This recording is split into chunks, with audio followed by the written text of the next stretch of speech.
Anyway, thanks again to all our commission candidates and best of luck to all of you.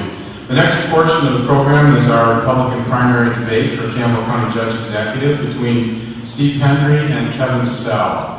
And I'm going to do brief introductions of both Mr. Pendry and Mr. Sell. If they want to come forward and then sit at the table now, that would be great. Steve Pendry of Fort Thomas is a business owner who's been Judge Executive of Campbell County for 11 years. He's a former city councilman and mayor of Fort Thomas. He has a law degree from Ohio State and is the current president of OKI, the Regional Council of Governments in the tri-state area. Kevin Sell, who lives in unincorporated Campbell County, is Vice President of Corporate Development for United Group Services Incorporated. He also has a lengthy record of public and community service and is a retired firefighter and former chair of the Kentucky Occupational Safety and Health Review Commission. So let me outline the rules of engagement here. The order of opening statements was determined just before the event when each candidate drew numbers. The order is Mr. Sell and Mr. Pendry. Each candidate will be given 2 minutes for opening statements and 2 minutes for closing statements. The closing statements will be given in reverse order. All questions will be asked by me, and I'll rotate which candidate has to answer first based on that opening statement order. The staff will periodically collect note cards from the audience, and we'll try to incorporate as many as possible into the question rotation, just as we did before. So if you have a question you would like to be asked, I've got a couple here who've already assembled that I will ask. Just raise them and someone will pick them up and we'll go through them. The candidate who answers the question first will have 2 minutes to respond, and each other candidate will have 1 minute to respond.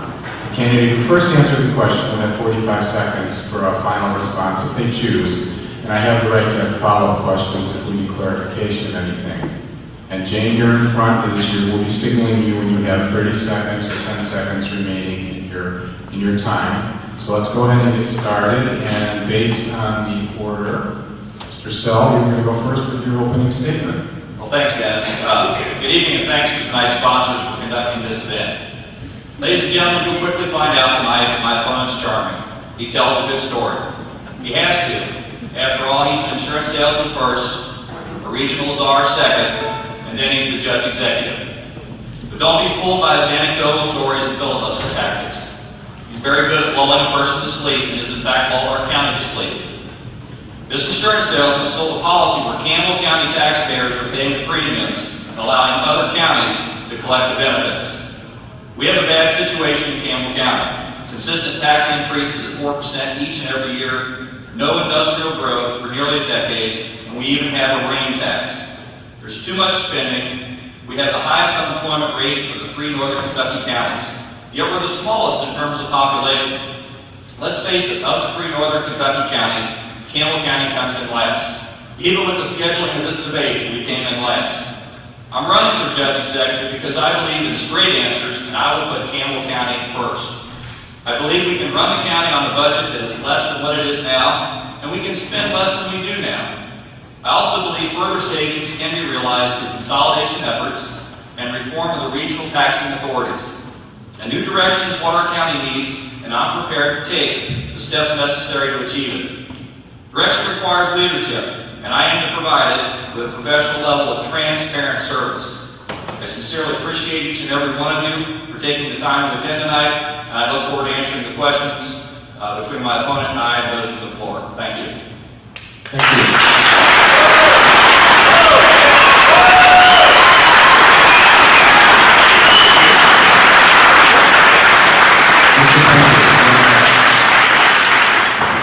I too want to thank everybody who had a hand in organizing this event, except for the person who arranged for the microphone. As citizens, it's very difficult for us to imagine how our lives could be more complicated or more frustrating, but Congress can. And I know that many of you share the feeling that I do, an anxiety really, and probably a feeling that rises to the level of an anger about the way government's being handled at the national and the state level. That's not the way it is in local government, in spite of what I think I just heard. I can talk about many things, but the issues that are being talked about in the United States today revolve around spending, taxes, and growth. It's politics 101 given the circumstances, again, at the federal and state level. And I'm very happy about that. I'm comfortable with it because we've got a great story to tell and facts that put in the shade of things that my opponent just mentioned.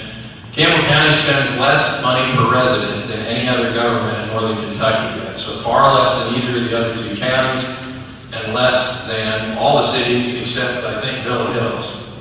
So I don't see that we have a spending problem. You don't need an accountant to tell you that if you spend only a little, you probably tax little as well.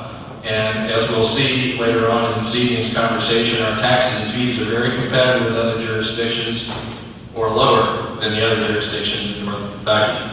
As for growth, we've removed serious obstacles that were in the way of growth in Campbell County, like a moratorium on growth that covered the majority of the land mass of Campbell County. And I'll have more to say about that, but we've also had great successes with hundreds of millions of dollars in infrastructure build out and hundreds of millions of dollars more of private investment. Thank you.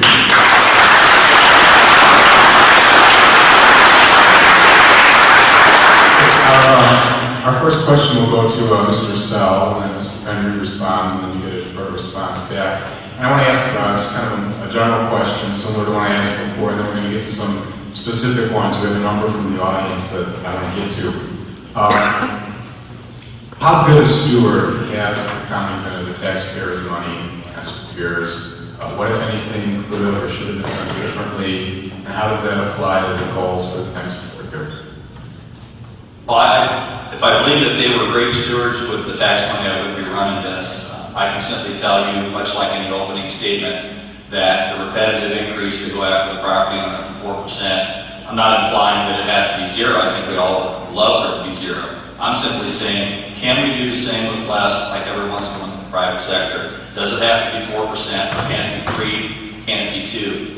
With regards to spending, much like some of the other candidates, I don't believe that we needed to spend $14 or $15 million at a new county building in Newport. I think there were other alternatives in terms of property, what's available, the effects of the county seat, because that is in litigation, it's costing taxpayer money, and I think that they would have had a better vision for where it should have gone, a better vision with respect to the county seat and the population shift from the north to the south. I think we would have had a much better outcome.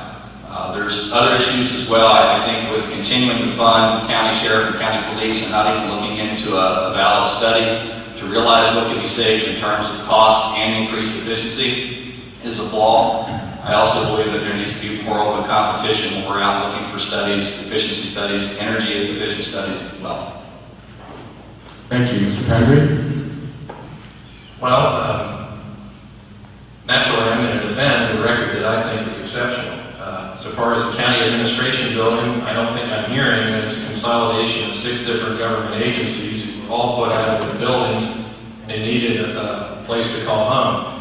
When you take that into consideration and the fact that most of those agencies needed purpose-built space, take for instance the clerk's office with thousands of pounds of records that need to be put on a significantly reinforced floor, what you get is a better financial result over the long term if instead of paying landlords, you're investing in a public asset.